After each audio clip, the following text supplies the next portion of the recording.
Good afternoon and welcome to On the Air with Lynn Varney.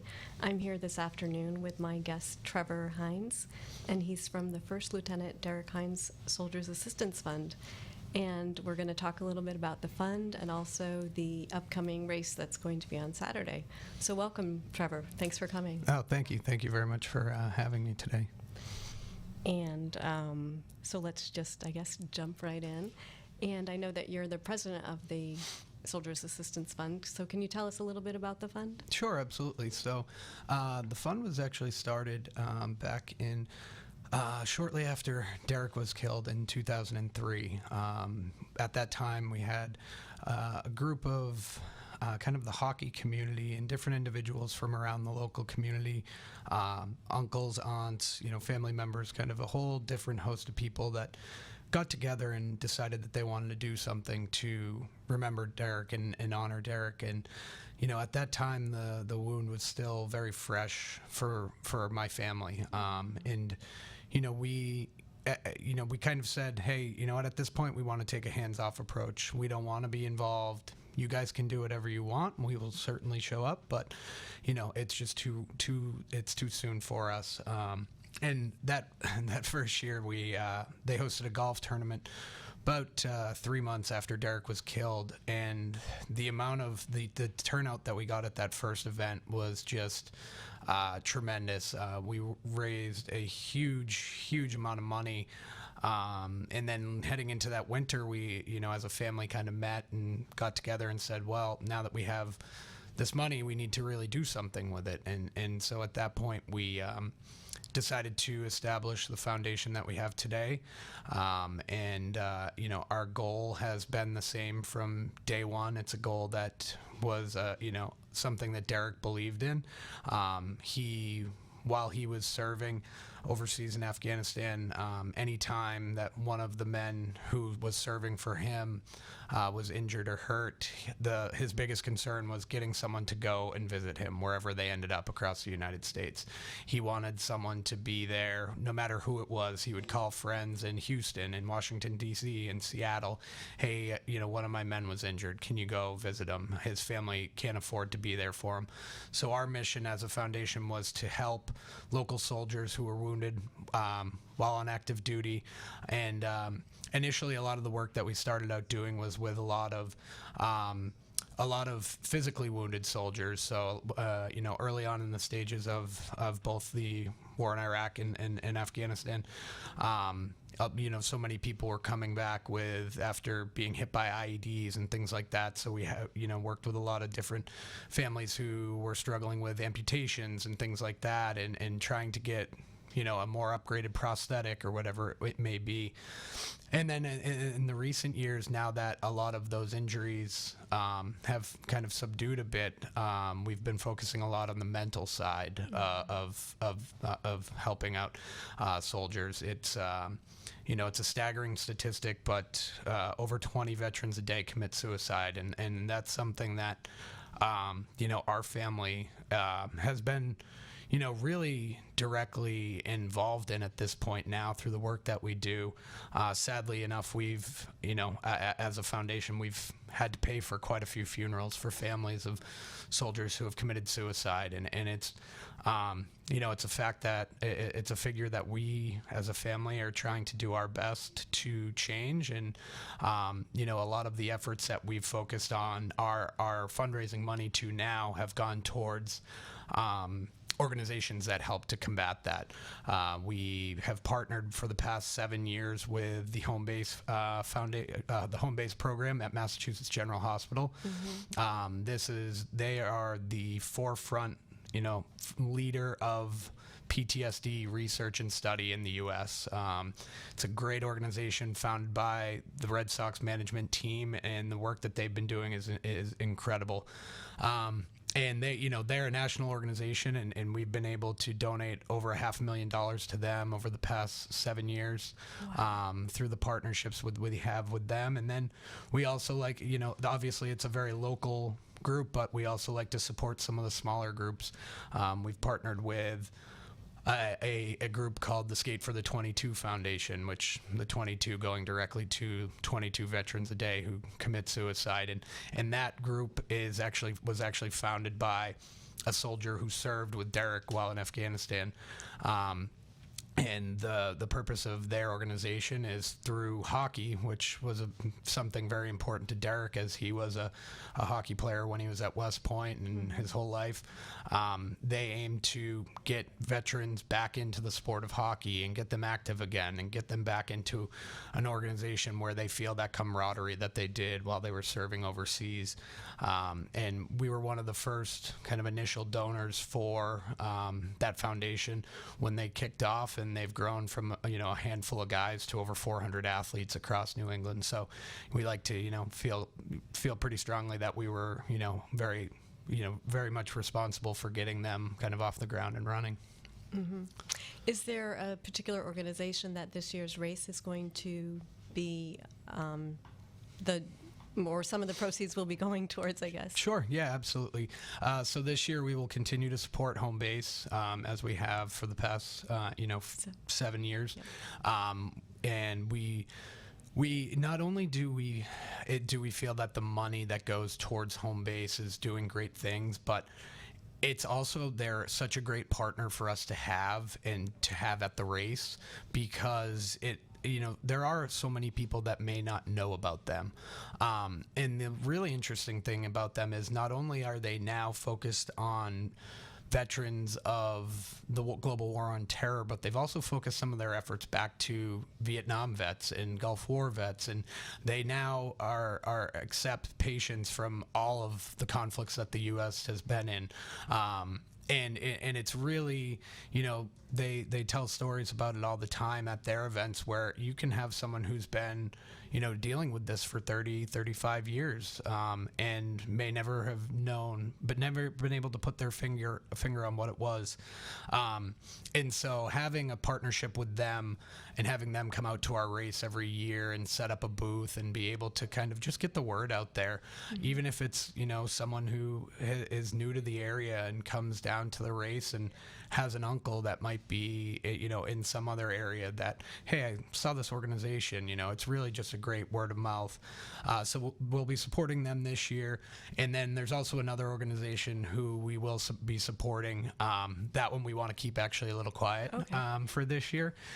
It's kind of the first time we've ever done this where we haven't said the amount or what the organization is, but I think it'll be a very special thing to see on Saturday. Yeah, and it's great that home base also is based in Boston, so it's another local kind of community feel with Mass General and the Boston Red Sox Foundation. Yeah, absolutely. And it's not only is home base based in Boston, but their chief operating officer is also a Newburyport native as well, Michael Allard, who my family has become very close with over the years. And it's always nice to know that even though they are a larger organization, we have a very personal touch. Anytime I need something, if I get a call from someone who says, hey, I know someone that's struggling a little bit. Do you have any advice on how I could kind of push them towards home base?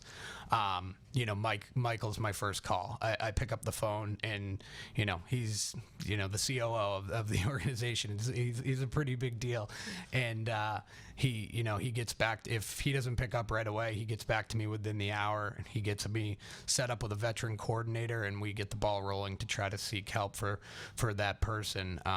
So it's great, and that's one of the things that as a foundation we've tried to do from the very beginning. We wanted to keep our dollars local. There are a lot of other organizations that you think about towards serving veterans. You think the Wounded Warriors, and global, national organizations, and we really wanted to make sure that the dollars that we raised and come out of this area are going back to help those in this area. Mm-hmm.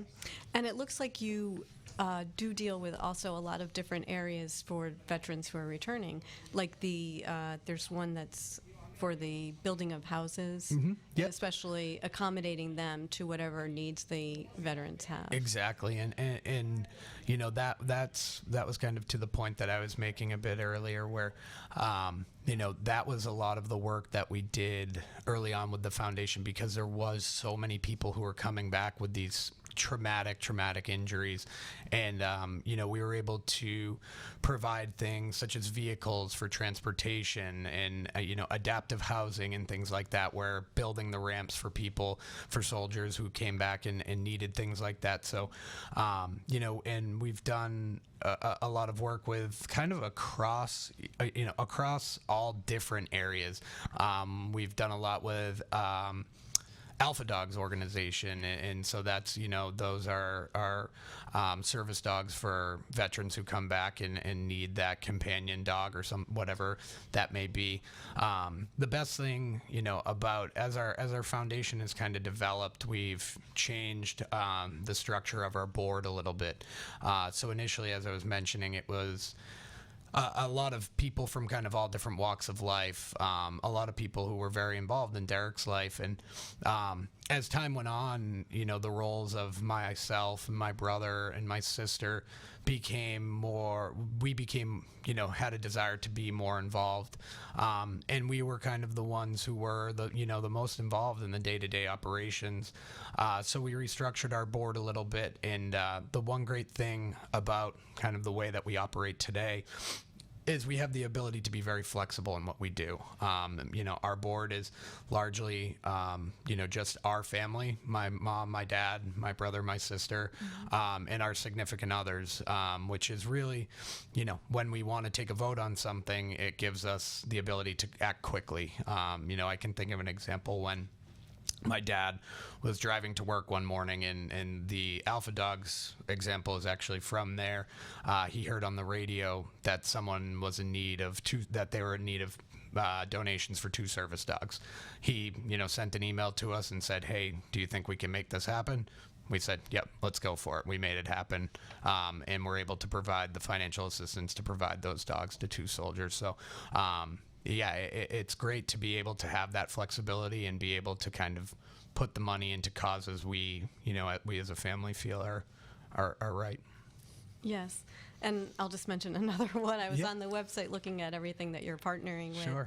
And also the Mass Soldiers Legacy Fund, which honors the children of veterans with educational help assistance. Yep, absolutely, yeah. So we partnered, you know, it's at this point, and as many years that we've been doing this now, it's hard to find an organization in Massachusetts that we haven't done some sort of partnership with. And it you know, it's one of those things where it's just like, you know, normal, you know, standard corporate business, where the more groups that you interact with and work with, the more that you're going to be introduced with, and the more people you're going to be able to have in your network. And when there is a need, you know, they may reach out to you. One of the other organizations we partner a ton with is Military Friends, and they put on an event every year around the time of the Boston Marathon, and you know, they are the ones who have, you know, been super successful for us continuing to grow our race, because they have an exposure that's kind of greater than, you know, the Northeast. They get a lot of people from the South Shore and things like that, and they've been a great partner to work with. And you know, they're an organization who often has come to us and said, "Hey, unfortunately we have a soldier that has, you know, committed suicide or something like that," or you know, a lot of the work that they deal with is, I would say it tugs on the heart pretty heavily. They're very much involved in that side, and often when they need some help, they reach out to us. And again, luckily we can say, yeah, we can step in and give you guys a hand. So That's so wonderful. It's so amazing, just the tentacles, how far your support reaches through these organizations, and also just how many aspects of the soldiers' lives as well as their families' lives that are impacted that most of us in our everyday lives aren't aware of. yeah, no, absolutely. You know, it's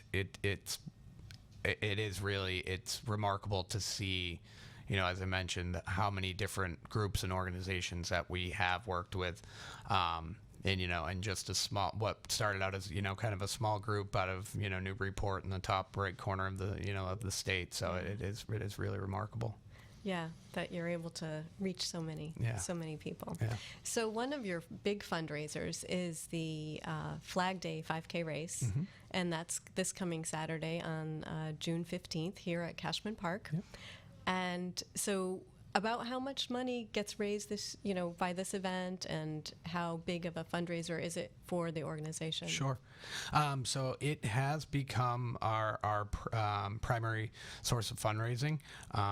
It is a event that we, as a group, put a ton of work into. But at the same time, we do actually see, we see the money come in. So it's the juice is worth the squeeze. We generally typically raise each year through that. So this being the 8th year, we usually see about $100,000 to $150,000 through. Obviously the registered runners, and then our great sponsorships as well. We get a tremendous amount of support from the Newburyport community, especially the Newburyport 5 Institution for Savings. And a ton of other local organizations. Now that I'm thinking of it, I wish I had brought kind of our sponsor sheet in and been able to read off, all of the local groups.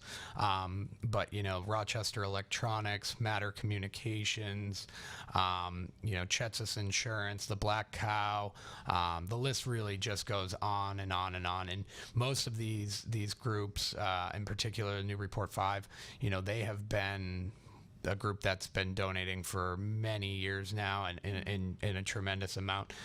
And it's the sponsorships are just such a huge piece to covering a lot of the costs and enable us to do things that keep this race exciting and keep people coming back and keep it growing. Frankly, we are able to bring in new things. And where the first year that we had our race, we had a small stage that fit a band, but they were pretty tight. And now we have a huge stage that fits a great band and has plenty of room. And we're thankful to Newburyport Youth Soccer Association, who lets us use Cashman Park, which is obviously one of the biggest pluses of the race. I mean, it's hard to find a better location for a road race than, coming down the rail trail, taking that left turn, excuse me, onto the rail trail and finishing along the water. It's, it's really something special. So, excuse me. But it, there's, the event has grown from, in our 8 years, has grown from an event that started at when our first couple years were at the Newburyport Boat Club, and they were great to us for many years, but it was just, we outgrew the space. We needed more space. Luckily, Cashman has enabled us for plenty of room to grow. We've been able to do some awesome things. For the past 2 years now, we've had a Black Hawk helicopter that has flown in and landed on the softball field at Cashman Park, bringing them back again this year, which is just such a cool thing for, it's not only, I think, awesome for everyone who gets to go and see, and they allow kids and stuff to go in and hit buttons and play with the triggers and everything. But I think it's also really cool for the soldiers who fly in that helicopter. My brother-in-law, Matt, he is also a veteran and a graduate of West Point, and so he kind of handles that side of the race because he understands the military aspect. And so he generally talks to the soldiers that are flying the helicopter, and he was saying after last year's event, just how when they were flying in, for them it was such a cool thing to see so many people out supporting, an event like this. Often when I tell people about the race, they're like, "Oh, how's the run?" And I'm like, "Oh, well, the run doesn't really matter. It's really just about getting everyone together, and really just showing such a tremendous amount of patriotism and pride in this country." It's developed from not just an event that's honoring Derek and raising money for the foundation, but, I tell people all the time that either haven't been or are thinking about coming. I'm like, if you want to see, what patriotism is and pride in the country is, like, that's a day you want to be out. We've put the race around Flag Day, which is in recognition of when our flag was accepted. And so we are trying to, as best as we can, always keep to the Saturday as close to June 14th.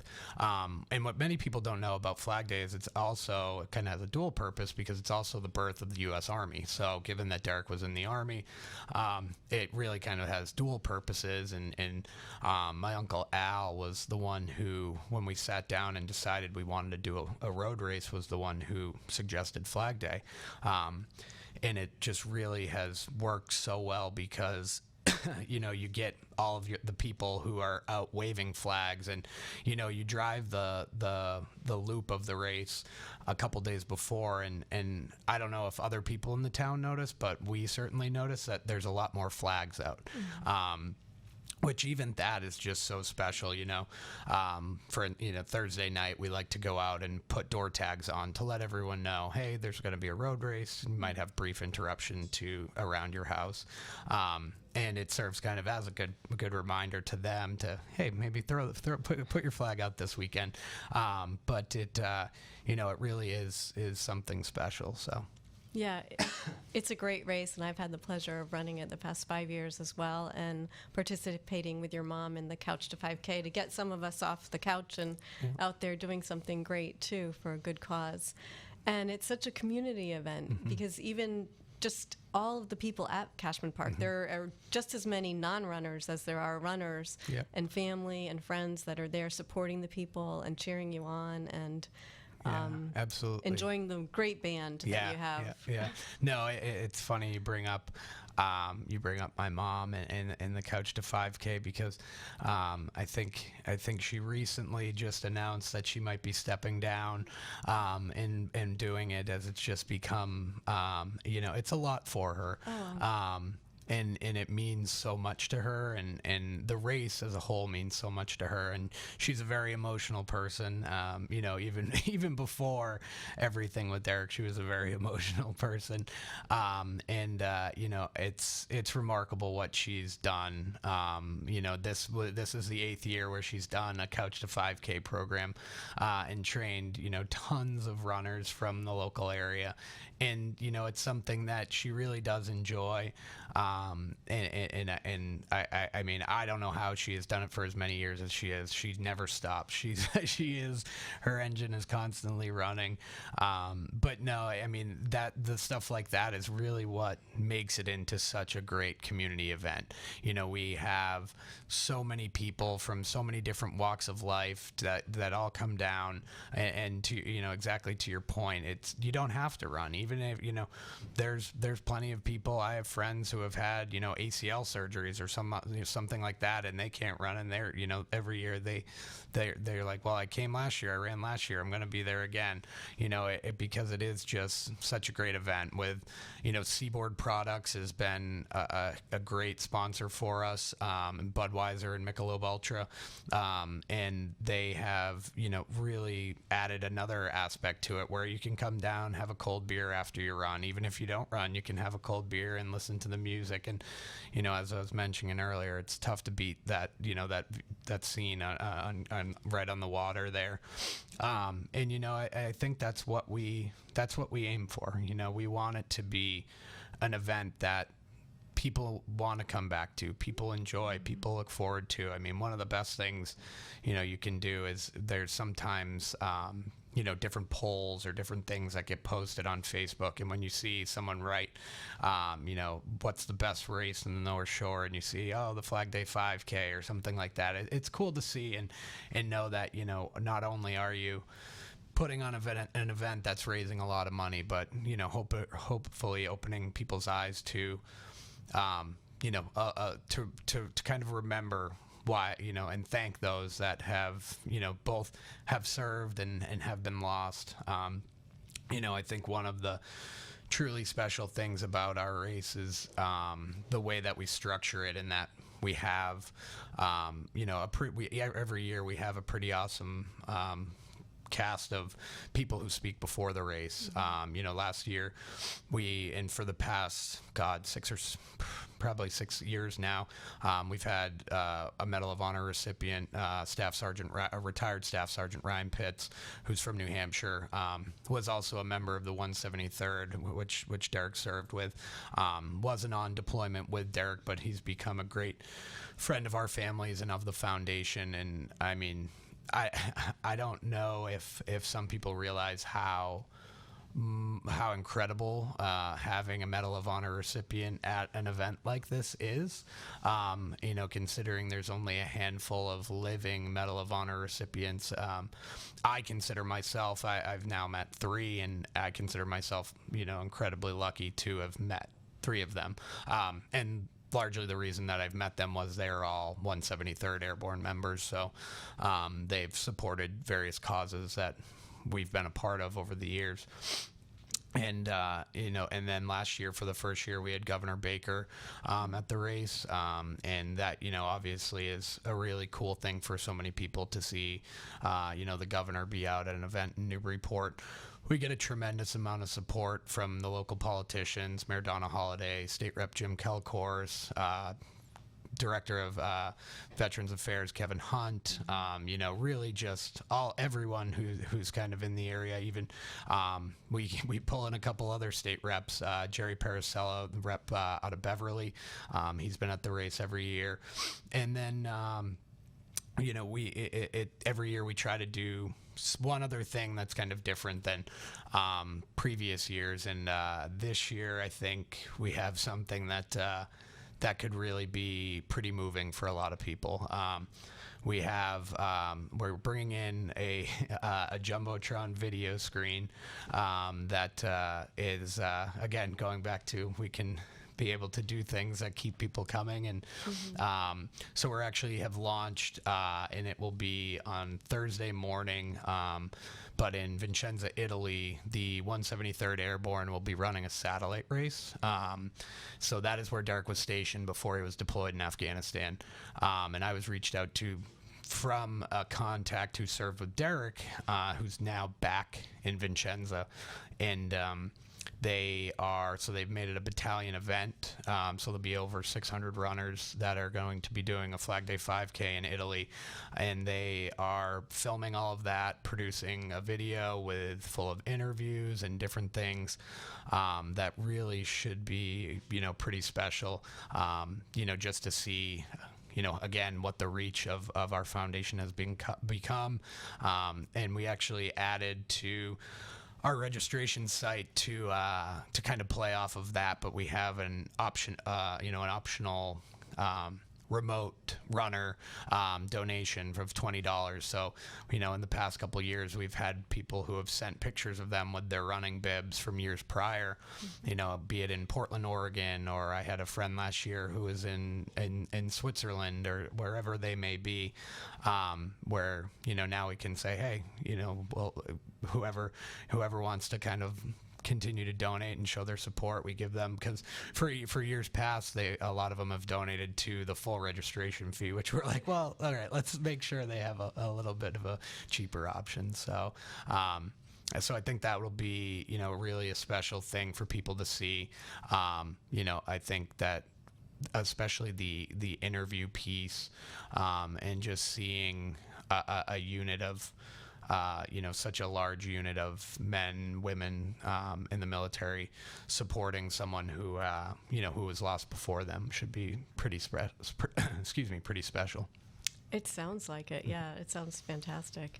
And all of the preceding, all of the interviews or the people that speak before the race, it's always so touching. And I know that there's not a dry eye in the audience, with the runners getting ready and the friends and family. It's just such a moving time. Yeah, it really is. And I think that that all just kind of plays into what we're trying to do, and really that is just if we can make someone, remember a bit more and thank veterans and a bit more, then we're doing our job, and if we can do that while raising money, then we're doing all of our jobs. But it really is. I did an interview with a member of Derek's class from West Point right around the holidays this year. And he when he was in Iraq, but when he was in Iraq, he was hit by sniper fire and completely lost all of his vision. So physically, he's still very much in great shape and works out, but totally blind. And obviously, for anyone who lived a life of 26 years where they were able to see, and then that switch flips and the lights are off, and for him to have that happen to him in a foreign land and wake up and not be able to see was an incredibly tough time for him. He actually wrote a really cool book called Hope Unseen, and I suggest anyone to really read it, to kind of put things into perspective of what these members of who were injured or who are injured in times like this and have career and life-altering injuries. So I did an interview with him. He has an organization that he does a lot of motivational speaking through. He's done some pretty amazing things since recovering from his injuries. Like he's climbed Mount Kilimanjaro and a whole bunch of different things. Done a triathlon and really remarkable. And in talking with him, there's just one of the things that I just said to him and his wife, who actually, when I sat down and had the conversation, is, what they asked me, what do you think, what would you change about the situation that you were in as being someone who has lost a family member? And obviously the simple answer would be, well, I would rather not be someone who lost a family member. But, I think that the one thing I would change is just think about the times right after September 11th, when our country was attacked, which, put us into the conflicts, which, eventually led to Derek being killed. And just think about the patriotism that was shown in this country during this time. I often question to myself, where did that go? Why is that not the same as it was? It's really, it's not that hard, just to show that support and simple things like fly your flag and come and attend events like this. There are events across, all so many different areas. Go out to a local Veterans Day ceremony. Go out to a local Memorial Day ceremony. Every town in the area does stuff like this, and really support, those who have, who have served. And it's not just your armed forces, your police, your fire, things like that. When you think about those times after September 11th, a lot of it was, your fire and your PD initially, and then it shifted to the armed forces. But, I feel like that's been lost a little bit. And, I think if we can continue to do what we do, and, even if we just change the opinion of one or two people, then that's a great difference we can make. That certainly is. And thank you to your family, for making such a tragedy into something that is bringing light on those of us who aren't aware of what's really going on, and also just all these organizations that are out there helping our veterans and servicemen and servicewomen. Yeah, absolutely. No, and that's what we kind of say, when people ask us, how do we do it? And it's like, well, number one, Derek wouldn't want us to sit and cry every day, and number two, you gotta take something and make the best of it. And, I think that we've been able to do that. And I mean, it's crazy to think about, for me now, just kind of going back to when it all started, over 10 years ago, and just how strong my parents initially were, to be able to kind of take this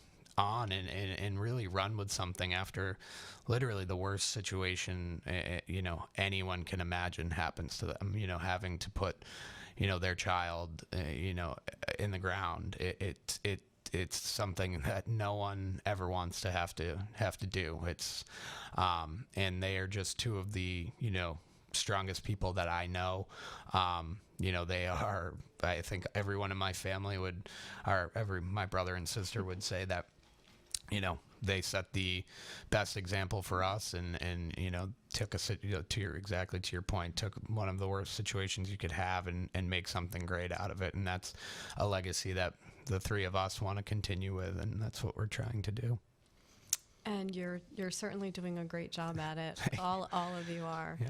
And I thank you so much for coming in this afternoon and talking to us about the First Lieutenant Derek Hines Soldiers Assistance Fund. Yeah, thank and you so about much. the 5K, the Flag Day 5K. It can get to be a mouthful, but yeah, thank you so much. Day 8th annual Flag Day 5K. Yep, and I would just say, certainly, we had our volunteers meeting last week, and they said, well, what can we do now? And I said, continue to spread the word, continue to tell everyone, hey, come on out Saturday.